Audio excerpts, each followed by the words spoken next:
Hello kaibigan, ako nga pala si Jimuel, isang technician sa Yamaha Santo Tomas. Isa po ako sa representative ng Motor Central at Yamaha sa gaganaping National Technician Grand Prix. Nagpapasalamat ako sa Motor Central kasi ginaid nila kami, binigyan kami ng pagkakataon na makasali din dito.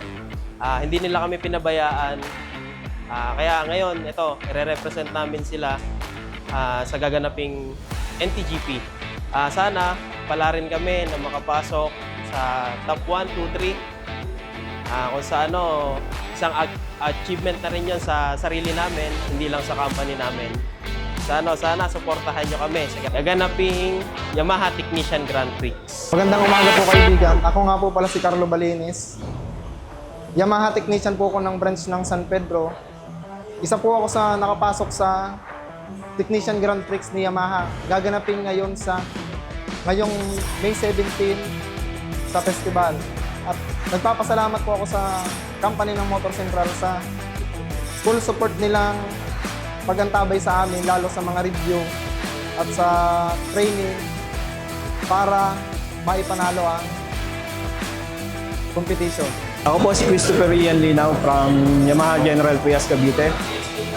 Nagpapasalamat po ako sa Motor Central dahil sa suporta nila sa pagbibigay ng mga training sa amin. Para sa ganun ay makapasok kami sa RTGP, and then soon sana makapasok din kami sa National Technician Grand Prix. Sana suportahan niyo po kami. Ako nga pala si Alan Ray Silverio, dating Yamaha 3S technician sa Yamaha Pulu Cabuyao, Motor Central.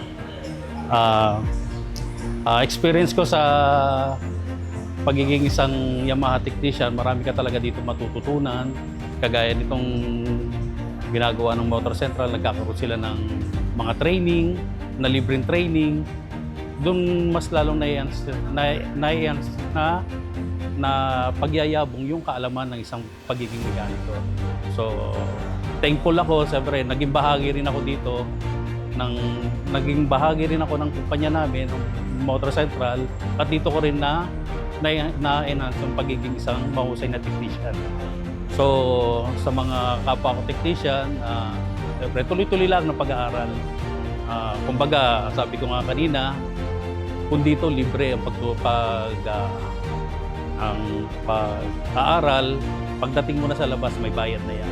So kumbaga, i-grab mo na ang opportunity para mas lalo kang maging mahusay na mekaniko. So, yun lang. Sa Japan. Sa Japan, siyempre, napakasaya, siyempre. Siyempre, yung makapunta ka sa Japan, libre. Nakita mo yung bansang Japan. Napakagandang experience na yun doon.